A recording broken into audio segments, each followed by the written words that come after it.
Saya nggak ada nyantet keluarga sampean gitu.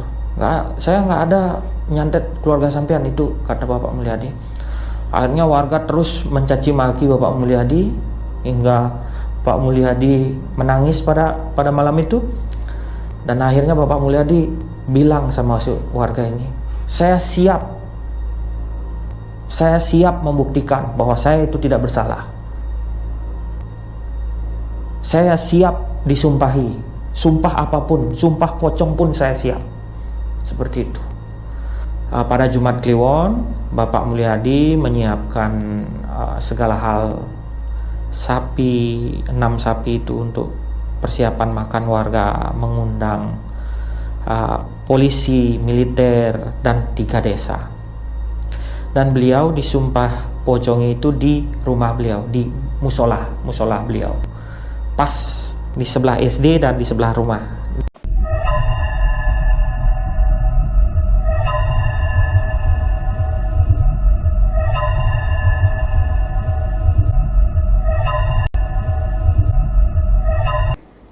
Selamat malam sahabat Pasar Gaib Official. Hari ini kita kembali lagi bersama narasumber kita, Mas Di. Apa kabar hari ini, Mas Di? Baik, Mbak. Baik, Mas Di akan menceritakan tentang kisah nyata sumpah pocong yang membawa petaka. Ya. Monggo, silahkan diceritakan siapa dan bagaimana awal mula kejadiannya. Monggo, Mas Di. Ya, kejadiannya itu, Mbak, itu di tahun 2000 ya. Balik ke tahun 2000. Dan lokasinya ini di Jawa Timur, Pak. Saya nggak sebutkan spesifik lokasinya, tapi lokasinya ini di Jawa Timur ya. Di Jawa Timur, dan ada desa terpencil di sana. Di desa terpencil itu adalah si bapak, ini saya inisialkan, Bapak Mulyadi. Nah, Bapak Mulyadi ini itu beliau tinggal di desa terpencil. Rumah beliau itu di tengahnya, sebelah kirinya itu rumah beliau, di tengahnya itu ada musola besar, dan sebelah kanannya itu ada sekolah SD, sekolah dasar SD. Nah, ya Pak Mulyadi ini terkenal terkenal orang soleh ya, Mbak ya. Terkenal orang soleh, rajin ibadah, rajin sholat, seperti itu ya. Pokoknya Pak Mulyadi ini nggak pernah niku-niku lah, soleh. Dan Bapak Mulyadi ini terkenal kaya raya ya, karena Bapak Mulyadi ini mempunyai tanah mungkin 15 hektaran. Itu 15 hektar sawah ya, yang menghasilkan padi dan lain-lain itu. Nah, balik lagi ke topik tadi. Ini kejadiannya tahun 2000, ketika ada seorang warga yang itu sakit, Mbak. Itu sakit, perutnya besar, seperti terkena santet. Akhirnya si yang sakit ini, warga yang sakit ini, itu perutnya membesar ya. Perutnya membesar itu dikarenakan kena santet. Terus membesar begitu. Dan adalah beberapa warga yang menuduh itu pelakunya si Bapak Mulyadi ini. Nah, akhirnya tuh ribut kan di sana, di tempat yang kena santet ini. Akhirnya beritanya menyebar, dan mereka, anehnya lagi, warga ini mempercayai bahwa santet itu dari Bapak Mulyadi. Nah, akhirnya semua warga berkumpul pada malam itu dan berboyong-boyong datang ke rumahnya Bapak Mulyadi ini. Ya, berboyong-boyong pada malam itu ya. Akhirnya Bapak Mulyadi didatangi ke rumahnya dan didobrak dan diboyong warga semua ke sana. Dan Bapak Mulyadi ini kaget. didobrak itu ada istrinya, ada anaknya pada saat waktu itu. Kamu yang gini, kamu yang nyantet keluarga saya ya. Saya nggak ada nyantet keluarga sampean gitu. Saya nggak ada nyantet keluarga sampean itu, kata Bapak Mulyadi. Akhirnya warga terus mencaci maki Bapak Mulyadi hingga Pak Mulyadi menangis pada malam itu. Dan akhirnya Bapak Mulyadi bilang sama warga ini, saya siap membuktikan bahwa saya itu tidak bersalah. Saya siap disumpahi, sumpah apapun, sumpah pocong pun saya siap. Seperti itu. Dan akhirnya warga ini mulai bubar karena Bapak Mulyadi berani membuktikan bahwa beliau itu tidak bersalah, seperti itu. Dan akhirnya Bapak Mulyadi saking tidak terimanya ya Mbak ya, tidak terima dan mungkin hatinya itu cabit-cabit ya, karena merasa dirinya itu tidak bersalah, dipitnah begitu Mbak ya, dipitnah. Pada akhirnya Bapak Mulyadi memutuskan untuk melaporkan kasus ini ke pihak berwajib ya. Pihak berwajib. Dan akhirnya Bapak Mulyadi pergilah ke kota. Karena posisinya desa beliau Bapak Mulyadi ini di desa terpencil ya, jadi agak jauh untuk mengakses pihak berwajib, itu harus ke kota. Siapa yang mengajukan laporan?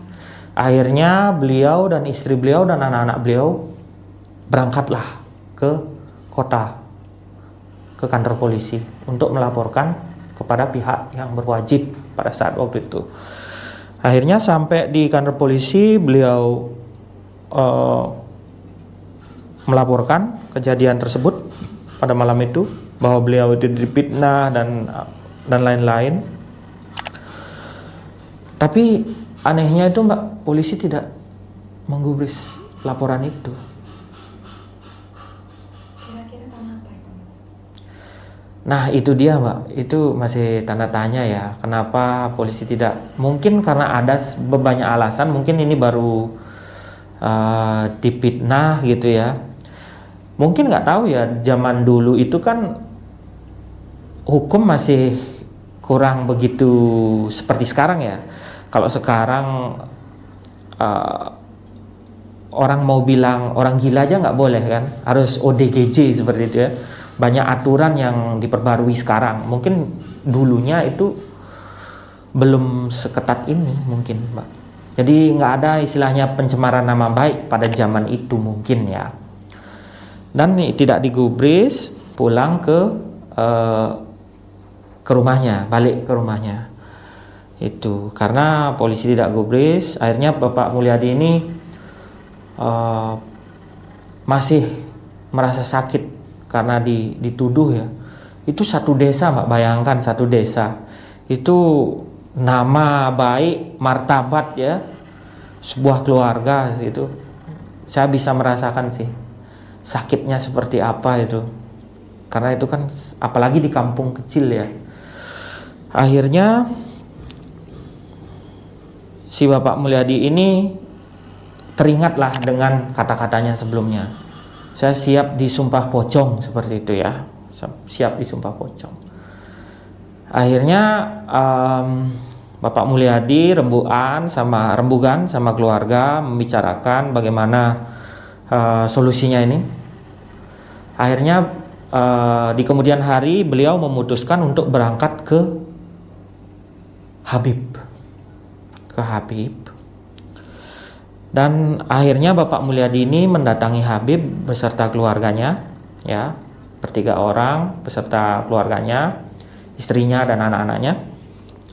Dan akhirnya sampai di Habib ini beliau menceritakanlah ceritanya bahwa beliau itu dipitnah, didatangi satu desa, dipitnah dituduh sebagai tukang santet.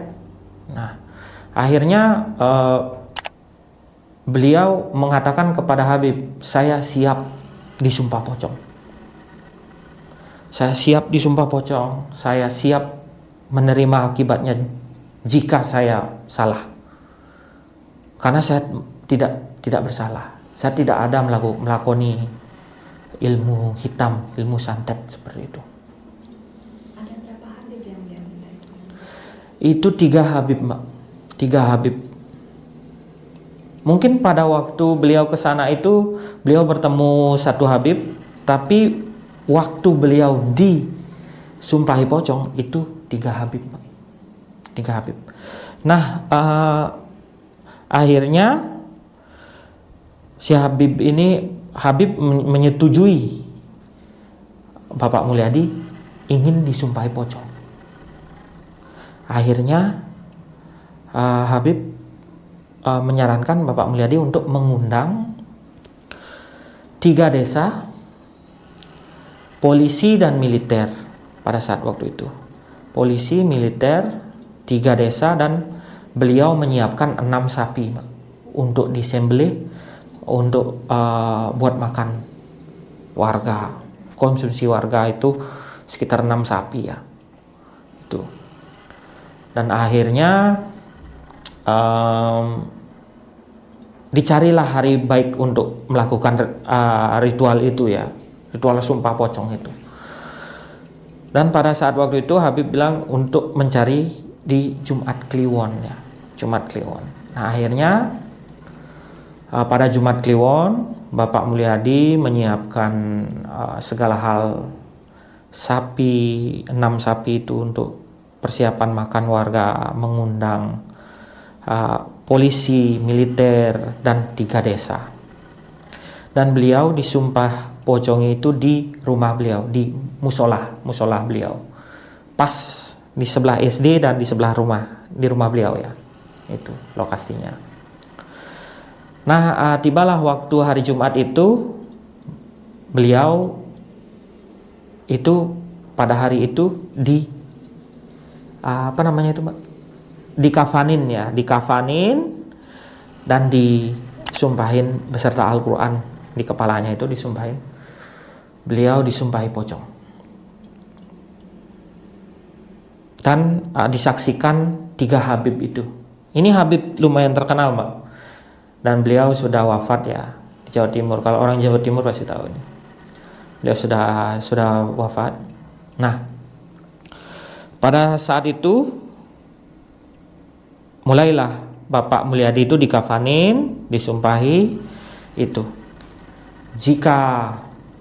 Jika kamu bersalah, kamu akan mati dan terkena sumpah pocong, seperti itu. Dan akhirnya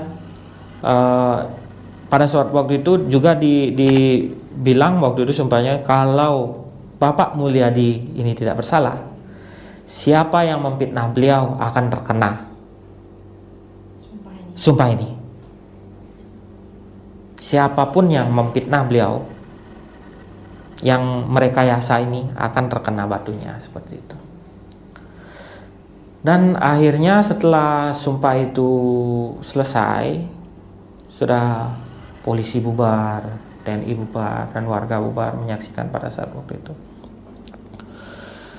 Nah setelah sumpah pocong itu berjalan, Pak Mulyadi ini tidak mengalami apa-apa,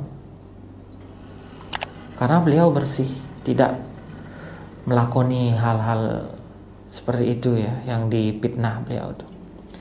Beliau itu tidak tidak ya, masih sehat, masih beraktivitas seperti biasa. Beliau ini beberapa minggunya itu menghilang, Mbak. Berapa minggu kemudian setelah sumpah pocong? Iya, Bapak Mulyadi ini menghilang tanpa jejak. Itu menghilangnya itu Bapak Mulyadi yang menceritakan ini ya, itu menghilangnya itu karena diculik oleh sosok orang misterius ya, itu mungkin sekitar 10 atau 7 orang yang menculik beliau. Beliau diculik,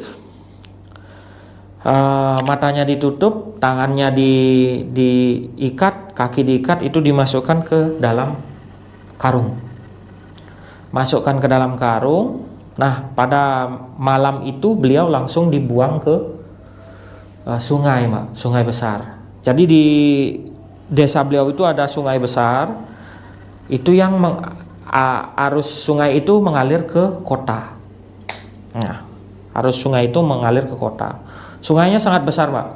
Airnya pun sangat deras ya. Jadi beliau dibuang di sana. Nah, itu beliau sudah pada saat waktu itu tidak bisa melakukan apa-apa, Pak, terkecuali berdoa dan memohon kepada Tuhan agar bisa selamat pada saat itu. Ketika beliau dibuang, itu beliau sudah sempat begini di air itu, karena itu di dalam karung ya. Dalam karung, entah kenapa beliau masih bisa bernapas pada saat itu. Ya, beliau pada saat waktu itu juga tidak ada warga yang membantu, tidak ada warga yang melihat kejadian itu, karena kejadian itu kan dibuangnya di malam hari, Mak. Orang sudah pada tidur. Dan akhirnya beliau itu mengikuti arus, dan beliau akhirnya terdampar di kota. Dan alhamdulillahnya itu Bapak Mulyadi ini masih hidup tapi lemas.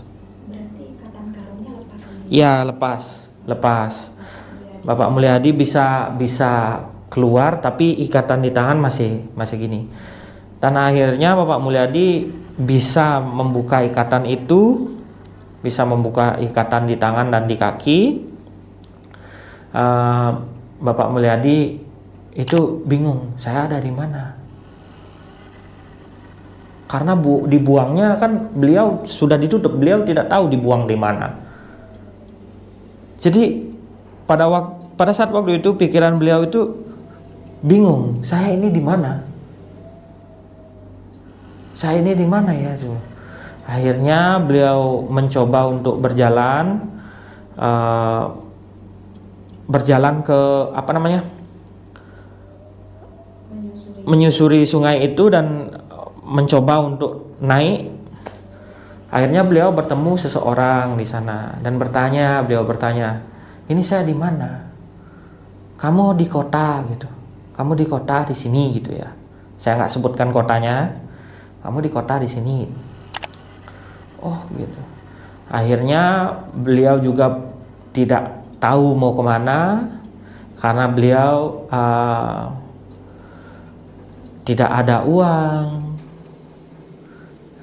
Di pikiran beliau itu cuman bisa untuk berpikir untuk bertahan hidup, dan beliau berpikir, bagaimana saya bisa bertahan hidup dan mempunyai uang untuk pulang ke rumah. Karena pada zaman itu belum terlalu banyak handphone ya, tahun 2000 ya, handphone itu kan belum seperti sekarang sudah canggih ya. Dulu mungkin masih pakai yang punya telepon rumah itu kan hanya yang segelintir orang aja. Ini beliau kan di desa ya, Mbak ya, jadi desa terpencil, jadi belum mengetahui teknologi mungkin pada zaman itu. Akhirnya Bapak Mulyadi ini mencari solusi untuk bertahan hidup dan bisa mendapatkan uang untuk pulang. Akhirnya Bapak Mulyadi itu terpaksa menjadi pengemis, Mbak. Menjadi pengemis dan meminta-minta agar bisa makan. Selama berapa lama itu Bapak Mulyadi? Itu berjalan 6 bulan, Mbak. 6 bulan berjalannya. Nah, berjalan 6 bulan. Pada waktu awal Bapak Mulyadi jadi pengemis itu minta-minta untuk bisa makan itu. Nah, ketika Bapak Mulyadi ini dibuang, itu di desanya itu sudah beritanya sudah beda, Mbak. Tersebar kabar bahwa Bapak Mulyadi ini terkena sumpah pocong. Karena beliau menghilang misterius ya. Beliau menghilang misterius dan semua warga menuduh bahwa Bapak Mulyadi ini terkena sumpah pocong karena beliau menghilang tanpa jejak ya. Karena beliau itu menghilang tanpa jejak, akhirnya semua warga ini berpikir bahwa Bapak Mulyadi ini terkena sumpah pocong seperti itu. Nah, setelah Bapak Mulyadi ini 6 bulan di sana minta-minta untuk kebutuhan sehari-hari untuk makan, dan Bapak Mulyadi ini berusaha menyisihkan uang untuk biaya pulang ke kampungnya. Setelah 6 bulan berlalu, ya sudah terkumpul uang, akhirnya Bapak Mulyadi bisalah pulang ke kampungnya lagi. Nah, sebelum Bapak Mulyadi pulang, itu keluarganya sudah mengira Bapak Mulyadi ini sudah meninggal.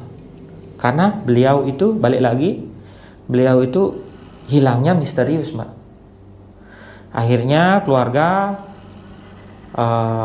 melakukan tahlilan seperti itu sampai 40 harinya, mengikhlaskan kepergiannya Bapak Mulyadi, dikiranya sudah meninggal pada saat waktu itu.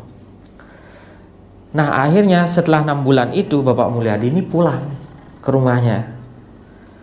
Dan warga itu shock, Mbak. Kaget. Wah, ternyata Bapak Mulyadi masih hidup ya. Terus dia hilang waktu ini kemana? Akhirnya warga itu datang menanyai Bapak Mulyadi kenapa menghilang.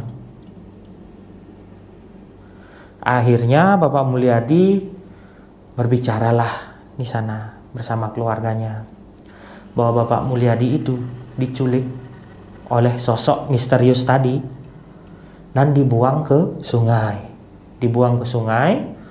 Akhirnya Bapak Mulyadi ini menceritakan semuanya, bahwa beliau itu diculik dan dibuang ke sungai, dan beliau sampai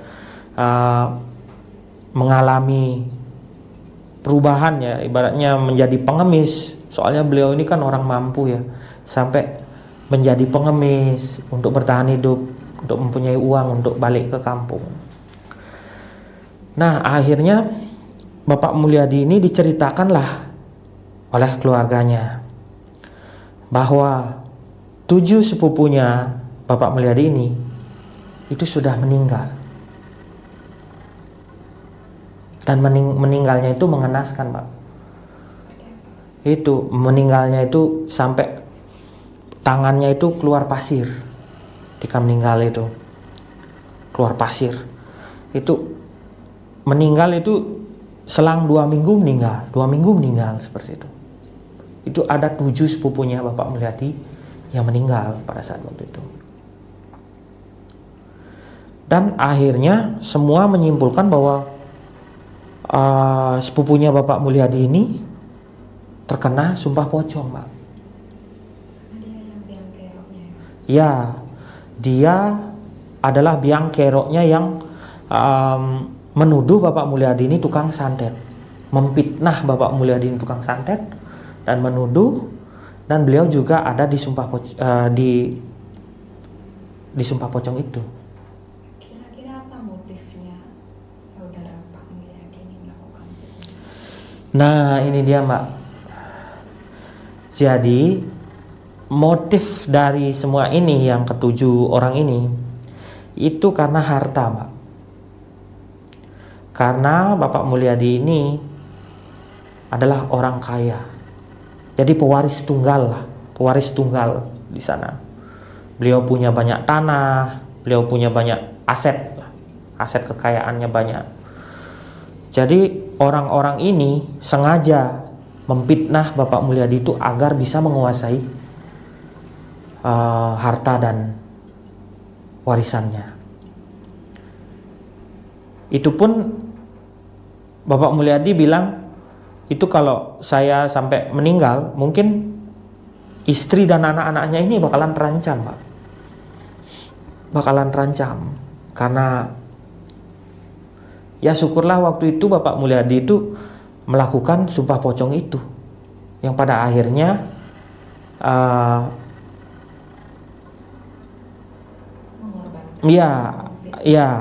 yang pada akhirnya si pelaku ini kena sumpah seperti itu.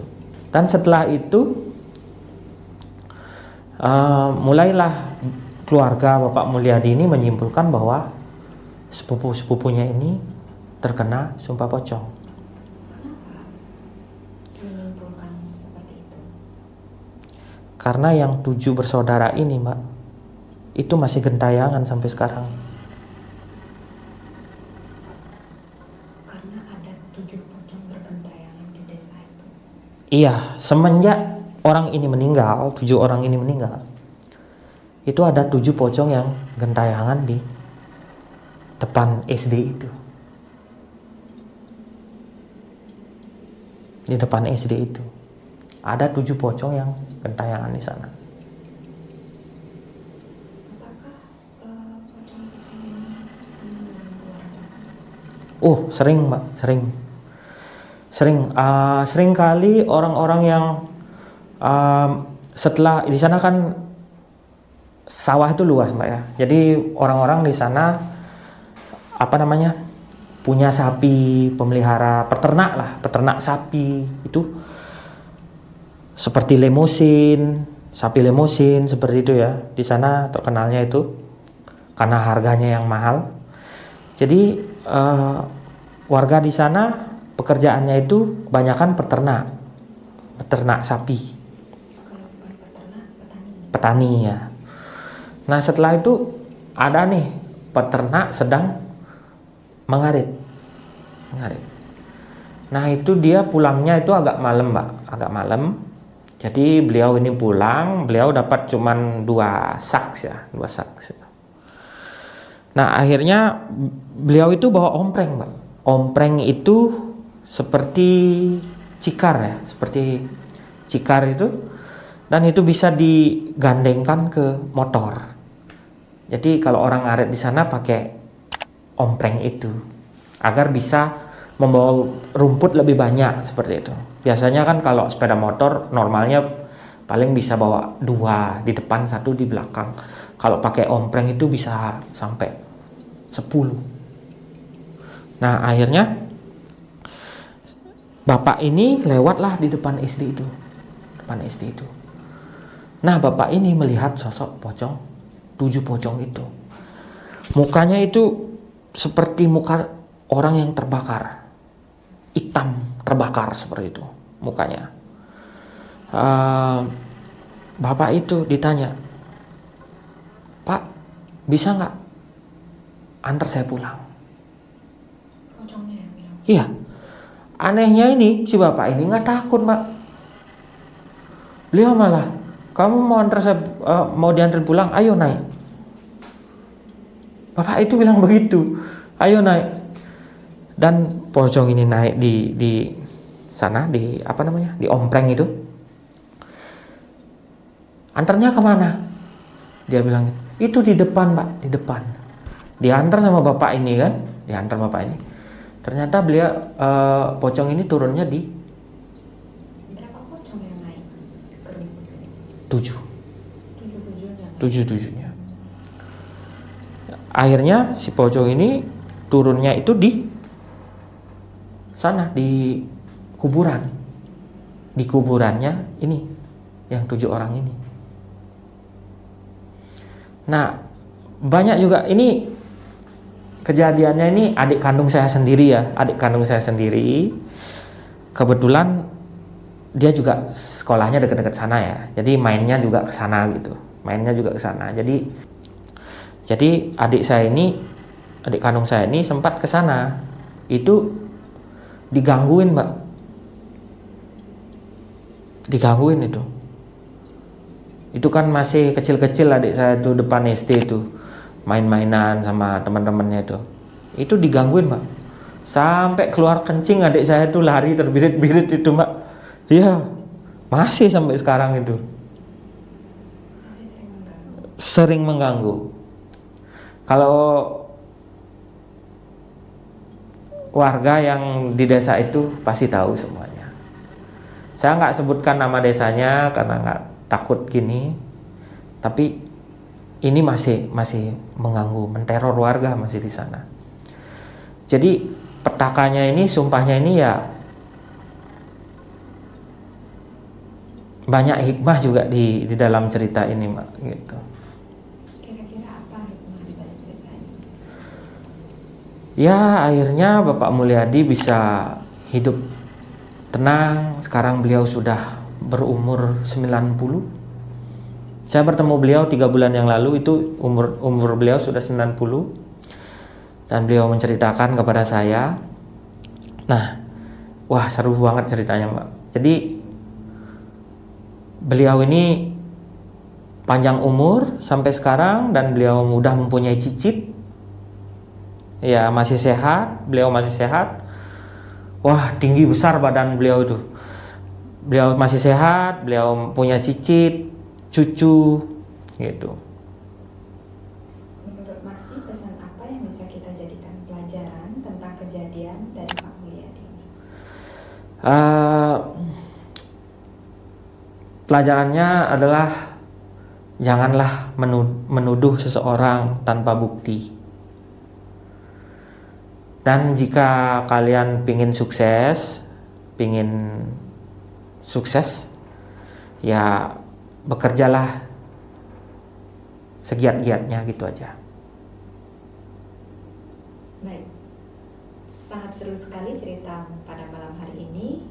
Terima kasih banyak Mas Di untuk ceritanya. Selamat malam.